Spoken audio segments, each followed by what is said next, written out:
আসলে ওর প্রবলেমটা হচ্ছে কি বিজেপির বিধায়ক ওর তো কোথাও কোনো কাজ করে না। ও কোথায় জমি আছে ও খুঁজে বেড়ায় আরকি। সারাদিন ওর কাজটা হচ্ছে কল্যাণীতে কোথাও ডেভেলপমেন্টটা তাই খুঁজে পাওয়া যায় না। ঠিক আছে?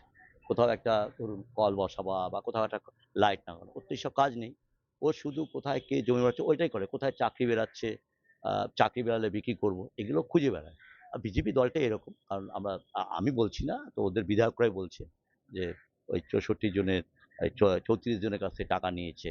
তারপর ওই যে মেয়েটি যে অ্যারেস্ট হলো, সেও বলছে। তো ওর সম্বন্ধে ওর মুখ দিয়ে তৃণমূলের বিরুদ্ধে মানায় না। ঠিক আছে? কারণ ও বলে অ্যাডভোকেট আমি জানি না ও কোথাকার অ্যাডভোকেট, কিভাবে অ্যাডভোকেট হলো, ঠিক আছে? তো আদৌ ফলস সার্টিফিকেট কিনা সেটাও আমি জানি না। উনি হাইকোর্ট যান না, হাইকোর্ট যান, সুপ্রিম কোর্ট যান, উনি যেতেই পারেন। ঠিক আছে? যেতেই পারেন। যাতে আমার বক্তব্য নিই, আদৌ কতটা যাবেন উনি নিজের পয়সা কারণ উনি তোলেন আমি শুনেছি। উনি দেন না। আমরা জানি উনি তোলাবাজ বিধায়ক। নাম হয়েছে তোলা বিধায়ক ওনার নাম। ঠিক আছে? উনি তোলা বিধায়ক। উনি তোলেন। উনি পাবলিকের জন্য খরচা করছেন দেখা যায় না। বিধায়ক ফান্ডের টাকা উনি তুলে নিচ্ছেন। দেখিয়ে টাকা তুলে নিচ্ছেন। ৬০ লক্ষ টাকা করে প্রতি বছর তুলে নিচ্ছেন।